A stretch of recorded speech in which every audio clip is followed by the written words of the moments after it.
Greetings Guardians, my name is Bife here.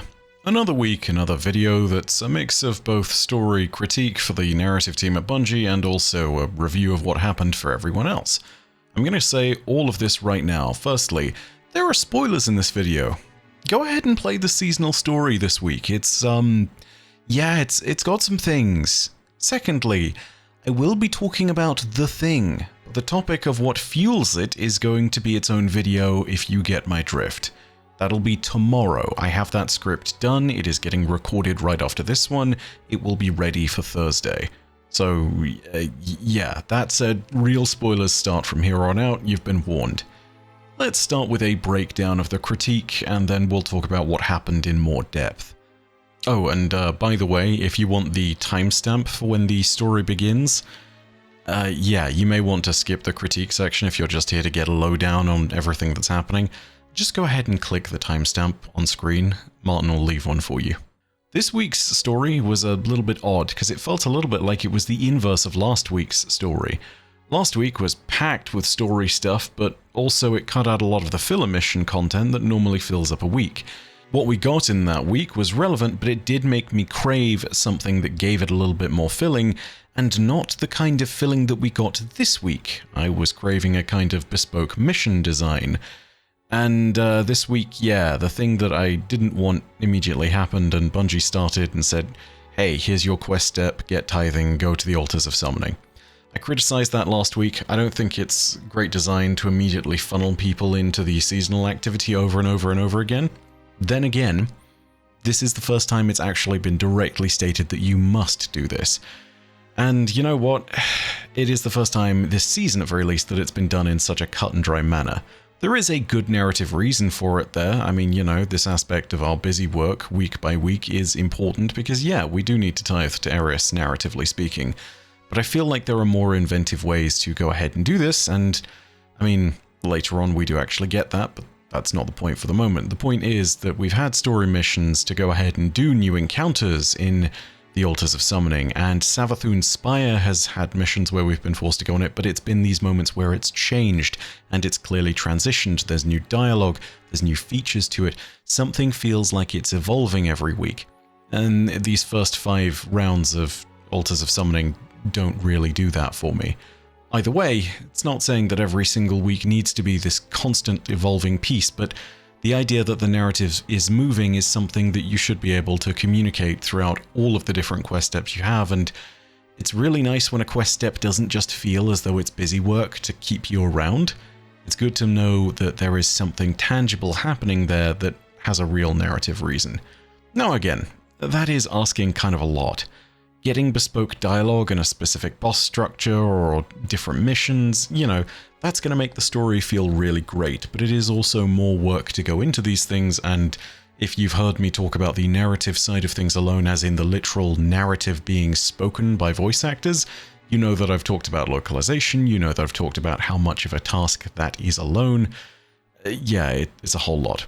This is going to sound like me banging on about something really minor, and yeah, maybe it is, but maybe it isn't, because I know in a lot of previous seasons, it's been a lot of this exact same thing of, oop, go do another treasure hunt this time around in the season of the plunder, and yeah, you know, just go do these repeat activities is not a good story hook. However, all of my fears that this was Bungie falling back into their old ways for once is actually something that was very quickly belayed because I went to the helm and suddenly a new quest objective popped up and it... Wait. What is that? Oh. Yeah. For everything I've said about how this week feels like the inverse of last week, this is the reason why. Last week I was craving a actual structured story mission by the looks of things that introduced us to something new in the narrative, and this week we got that. We also got the busy work that I was glad to be rid of last week, but I mean, you know, this is why I called it the inverse. Either way, both weeks had good storytelling with regards to the actual narrative points, but we're getting away from ourselves in this one. The new quest step tells us to investigate a new chamber above the oubliette, and oh yeah, it's called the Imbaru engine. As I said near the start of the video, at least alluded to in the spoiler-free bit, yeah, Imbaru is a terrifying concept that I need to cover in a video all of its own, but suffice to say, the very existence of this place has me worried. Not worried for the narrative being bad, but worried for Eris and Ikora. This is a signal to lore nerds like me that Savathun is truly still the third player at the table alongside Eris and Xivu Arath, even though she's still dead. The engine pulls a full prophecy by being, I mean, look at this place. This room is the cube encounter, but it's, as queasy as it might make you to look at all of this, I also get the reason why that is. Again, I'll give you a little bit of a small look into Imbaru. Basically, the idea is that by confusing you and by being incomplete in terms of your understanding, Savathun is empowered. We'll go more into that concept in the video tomorrow, but this entire room is meant to do that. It's designed to obfuscate and confuse, and yeah, that's the whole point of Imbaru. This room communicates that, and I love it. If you get the choice of your chest wrong, by the way, it tells you in the feed that Savathun grows stronger, she laughs, and then you die to a debuff called Imbaru. The purpose of the room is really clear, it's just to direct power to her, and yeah, it's kind of fascinating. The one thing I don't jam with is the fact that this is clearly just a bit of a tease. I ran the Imbaru engine a few times for testing's sake, and I finished the place in just a few minutes and got no loot except for the one first run through. And that's fine, but by that same token, I feel as though it's one of these things of it's kind of just being fed to us slowly. I don't mean to sound negative about that, I'm sure it does evolve as weeks go on, I just wish that the importance of this place being discovered had been kind of, nailed home more effectively. One of those moments at which Eris Morn suddenly freaks out or is a little bit fearful. This would be nice, I think. They need to really show the impact of this place because it's very clear that this place is important. Anyway, expect that dedicated video on Imbaru and the Imbaru engine tomorrow. It is a worthy topic of discussion. For now, let's actually go through the story this week in a little bit more detail. That's the critique section kind of over. Hopefully it's helpful to any Bungie devs that were watching. If it was, then cool. If you have any of your thoughts as well, go ahead. Comment section's open. Just be courteous as per usual. For now though, what was the summary of the story this week? Well, it all starts off with a message from Ikora Rey in the helm, and she reports to us about her concerns with Eris. She tells us that she's made her reports to the Hidden, the organization that she leads, which is basically a bunch of spies within the Lost City and Guardians. And yeah, they have expressed practically the same concerns as she has. Take a listen to this. Guardian, I just finished briefing the Hidden. My reports on Eris's connection to the proto-worm Asa did not land well. There are concerns I cannot dismiss, because I carry them as well. The actions of the witness will have far-reaching and dire consequences. But so would allowing Eris to be consumed by the Hive. She is studying the Hive from the inside, and the tithes grant her insight, as well as strength. She may yet discover a way to defeat Xivu Arath. Eris has always been determined. Now she has incredible power to match. I trust her to guide us through this.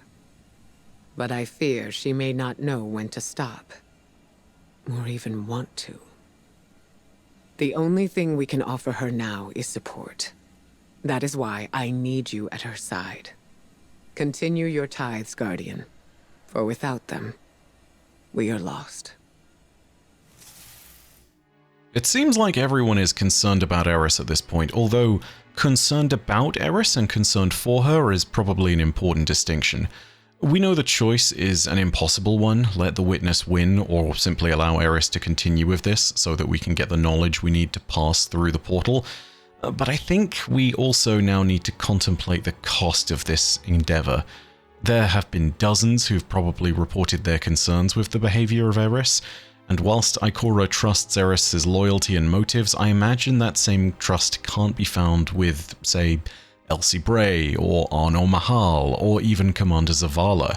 The ritual has everyone on edge, but as I already alluded to, this wasn't the real revelation this week. We've been talking about people distrusting Eris for, well, practically a month now.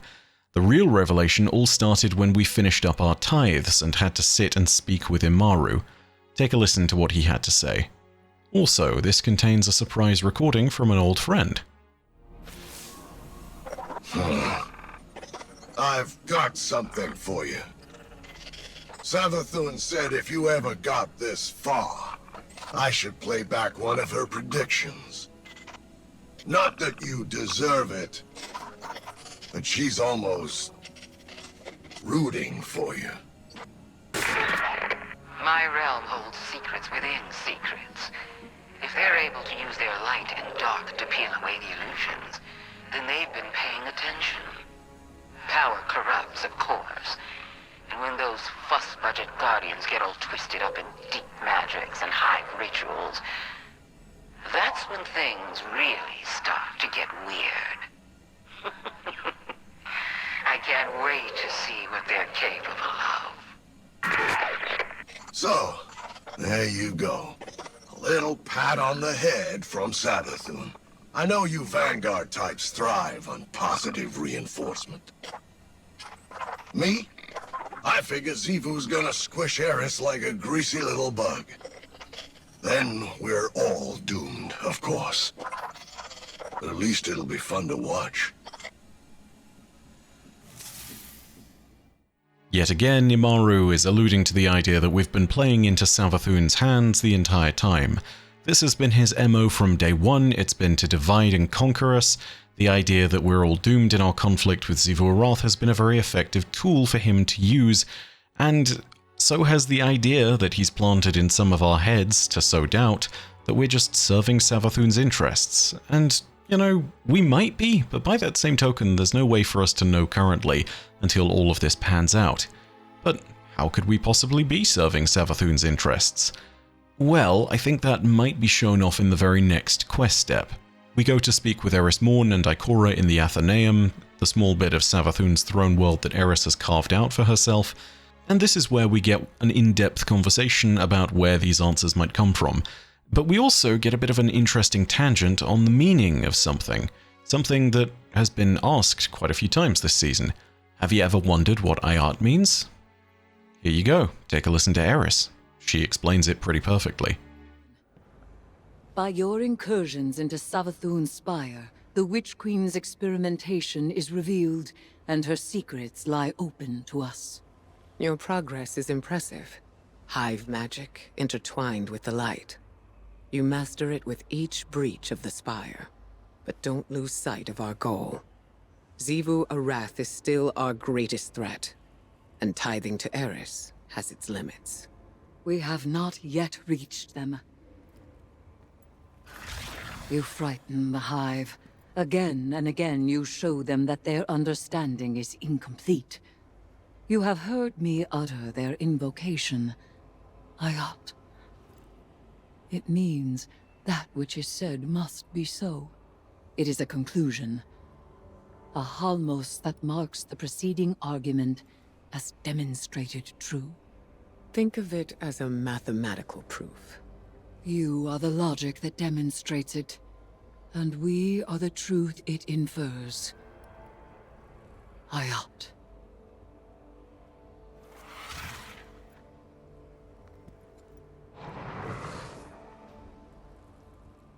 She can't keep doing this. Sooner or later, it will end.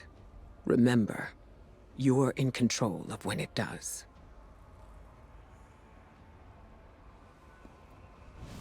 So there you have it. To say Ayat after something is to imply that you know it to be demonstrably true. Ayat. The bigger part of it all actually is stated at the beginning though, where Eris says that Savathun's secrets lie open to us. Those secrets are immediately revealed to us in the mission objective, which again, just plain up mentions the name Imbaru engine and says that it's above the oubliette. I can't stop emphasizing how bad this is, but this deserves its own video, so for the moment, hold on with me, I'm going to go over only the basics here, you'll get the rest tomorrow. Exploring the Imbaru engine for the first time actually yields next to nothing. Our investigation is given next to no context by the commentary of the mission. We do, however, get a little more of an in-universe definition of Imbaru, which is important because it reinforces the sketchy lore about Imbaru that we've previously only seen in the Truth to Power lorebook, which, as a reminder, you shouldn't trust. According to Eris Morn, the engine was made to generate confusion but to reward cunning. In this way, Savathun's reinterpretation of Oryx's sword logic is made clearer, and the Imbaru engine directly empowers her. When we select one of the chests incorrectly, as I stated earlier, you will trigger the Imbaru debuff and the chamber will kill you. When we correctly open all the chests, we get the note saying that we have conjured cunning. That's a very important choice of words because it alludes to ideas in the Books of Sorrow. Remember that time when Oryx was able to conjure back Xivu Arath with war and Savathun with trickery? Well, the same might be said here. The concept is terrifying because if we display enough cunning, then we can embody Savathun and lend her strength. But if we get something wrong, the Imbaru of that action, the proving that we didn't completely understand what was going on, that also empowers Savathun because it shows that she's more cunning than us. The only way to win with the Imbaru engine is, well, I don't think it's quite clear because you can't disengage from it completely. Not knowing about the Imbaru engine is more dangerous than knowing incomplete knowledge about it, because if you don't know about it in the first place, your lack of knowledge, your ignorance, your lack of understanding of something that is Savathun's is actually also a source of Imbaru for her. But then again, maybe the way to actually conquer the Imbaru engine is through it, and to unlock more of the mysteries that are raveled up within. Perhaps we just need to unfold those mysteries first. Either way, keep an eye on this thing. I don't think we're even close to being done with it. We do also get one final conversation between Immaru and Ikora, and the summary of that is that Eris from the Dark Future and Eris from this timeline are not the same. The key differentiating factor is that this time Eris had guidance and she was surrounded by friends. There are key important differences between those two timelines aside from those two moments, but this is what Ikora highlights to Immaru. No matter what, the story has hit a very interesting point. If these 2 last weeks are the slow week, then we're probably going to get our penultimate week next week or the week after. I'm not sure when we'll see that story conclusion really come about, but when we do, I'll be sure to give you all the word on it and to tell you a little bit more about it. In the meantime though, thank you very much for watching the video. I hope you enjoyed, and if you did, go ahead and leave a like, and of course, leave your own thoughts down below in the comments section. If you have any critique for Bungie, or if you have any of your own thoughts about the Imbaru engine, go ahead and leave them down below. If you want more Destiny content, and more content from the Season of the Witch, go ahead and hit subscribe, and the bell next to subscribe to turn on those email notifications. But as per usual, know that your viewership, as always, is quite enough for me. And that in the meantime, my name is Byf. Rodacia ad Astra. I'll see you, Starside.